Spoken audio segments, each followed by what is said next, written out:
Bali ngayong araw nga pala, ito yung mga gagamitin ko para sa mga maintenance ng motor ko. Magpapalit na rin pala ako ng clutch lining at clutch spring. So tara. Bali, meron din nga pala akong sinamang clutch spring dyan para isang set na siya.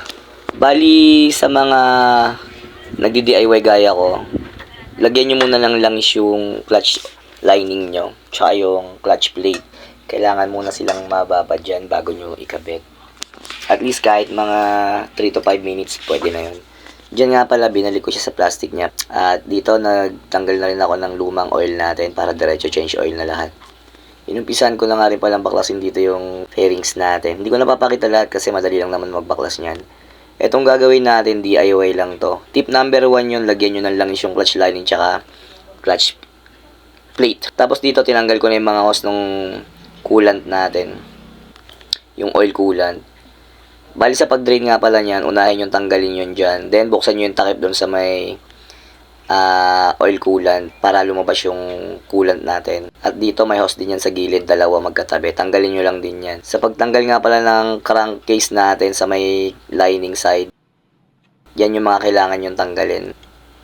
Clutch arm, isama nyo rin tatanggalin yan para mabunot nyo yung pinaka-cover ng clutch side. Kapag matigas yung tornilyo nyo, tip number 2, pukpukin nyo lang sila konti. Huwag mo naman masyadong malakas. Yan, tiktikan nyo lang konti gaya ng ginagawa ko, tapos tsaka nyo pihitin. Mas mainam kung meron kayong impact. Yung parang baril. Ewan, basta yun na yun. Tapos yan, pagtanggal nga pala yan, tip number 3, para kayo cross lang yung pagtanggal ng tornilyo para sabay-sabay silang umaangat. Dito nga hinihila ko, hindi ko mahila. Yung pala may dalawa pang tornilyong di natanggal. Tapos yan, minagic ko na, natanggal ko na dyan. Yan nga pala, yung side na yan, yan yung pinalitan ko dati. Naglagay ako ng stopper dun sa may spring yan. Pati yung pagsipol ng motor ko dati. Ang sira nun, oil pump seal. So, meron tayong video nun. DIY lang din ginawa ko dun. Kasi nga, mahal yung magbayad sa labor. Kung kaya naman natin, tayo na lang gumawa. Dito, binaklas ko na nga yung clutch. Ano bang tawag dun? Yan, yung hawak ko na yan. Pag-ingatan yun kasi may bearing na maliit yan. Ayan, nasa gitna. Pang ilang tip na ba yun? Pangatlo pa rin. At eto, tip number 4, napaka-importante. Yung tinuro ko na yan, meron yung parang washer na goma, ha? Ano bang tawag dun sa ganyan? So, importanteng huwag nyong maiwawala yan kasi magkakaproblema yung makina nyo. Dito nga pala sa pag-check ng clutch spring, lagi nyong tingnan kung SGP na bilhin nyo. Gaya niya, may kulay puti. So, ayan, kumpara natin sa binunot ko.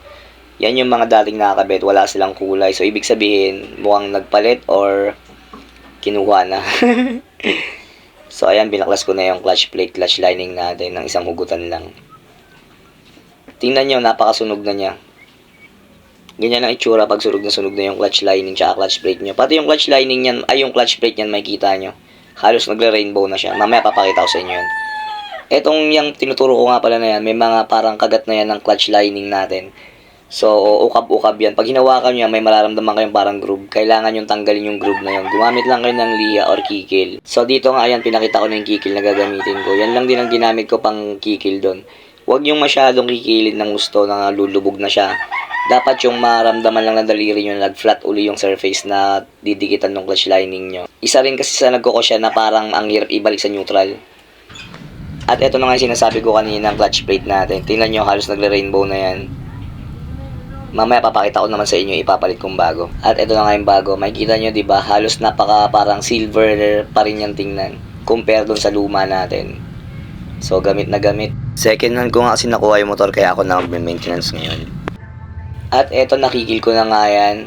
Ayan, okay na yan. Goods na yan. Kahit may onting ganun pa siya, pwede na yon. At yung pinagkikilan nyo nga pala dyan sa may makina na yan, kailangan yung buhusan ng gasolina yon para matanggal yung mga parang dumi-dumi, yung mga pinagkikilan nyo. Gasolina lang pinanglinis ko. Ayan, binalik ko na nga yung lining tsaka yung clutch plate niya, pati yung cover niya. Ayan. So, ilagay na natin yung bagong clutch spring natin. Mainam din habang gantong holiday, nakakapag-maintenance tayo ng mga motor natin. At tip number 4, pag nagbabaklas kayo nito, automatic magreserba na kagad kayo ng gasket gaya nun. Kasi pwedeng mapunit yung gasket natin pag binubunot natin yung cover na yan. Sa paghigpit, sa paghigpit, tip number 5, pag ganun pa rin, pa cross-cross lang. At syempre nagbaklas na rin naman ako ng clutch side ko. Tiningnan ko na rin yung ano natin, yung chain natin dyan sa ibabaw ng head. Ano bang tawag dyan? So, ang gawin nyo lang muna, i-top dead nyo siya. Tingnan nyo kung dyan sa ibabaw, naka-top dead na siya. TDC kung tawagin. Ay, may arrow doon. Yung nakikita nyo arrow na yun. At saka yan, dalawang arrow. Pero mas mahina para mas malaman yung naka-timing yan. Tingnan nyo sa baba kung yung guhit na yun, naka-timing na. And then, tingnan nyo yung head nyo para makita nyo naka-timing na. Ang gulo ko. So, ganito. Nakikita nyo yung guhit doon sa loob na yon. Kailangan nakatutok siya dito sa guhit sa taas. And then, ang pag-ikot nun, kailangan counterclockwise. Iikot nyo lang counterclockwise yung crankshaft nyo. Tapos, kapag nagtapat yung arrow na yan, yung nasa baba, tapos yung sa may head, gaya nito, ibig sabihin lang nun, naka-timing ang chain nyo. And then, para mas makasiguro kayo, bilangin nyo ngayon yung arrow naman na yan, papunta rin sa kabilang arrow. Kailangan yung mga bawat pins na yan, from dun sa arrow na yon, starting 1, papunta rin sa kabilang pins, maka 15 pins dapat sila na magkatapat gaya niyang arrow na yan.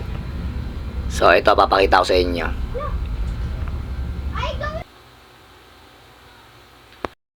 At dito nga naikabit ko na lahat, bali nagdo-double check na lang ako rito para simulan lang i-start yung engine natin.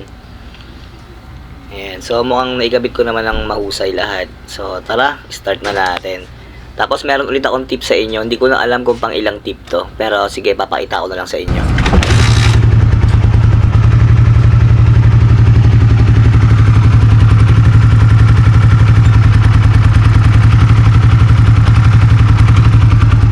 So, mga kabukyaw, ito nga pala yung isa sa pinaka-importanting dapat ginagawa natin pag nagme-maintenance tayo. At hindi lang pag nagme-maintenance.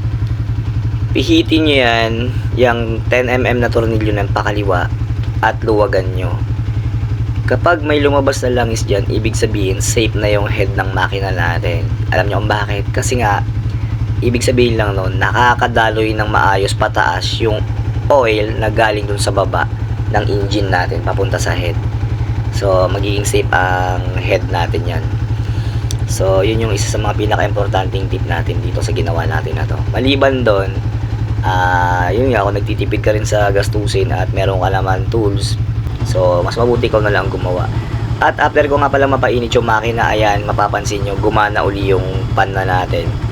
Sa mga nagtatanong, madalas kasi ako nakita sa mga group, na bakit daw hindi umikot yung pan nila. Meron kasing designated na heat yan, na kapag na-sense na nila na ganun kainit, tsaka lang sila umiikot. So, okay na tayo dyan. So, yun lang mga kabukyaw. Maraming salamat sa mga natapos ng video na to. Ingat kayo palagi kayo mag-iingat. Always fit and healthy, mabuhay ko hanggat gusto nyo. Babush!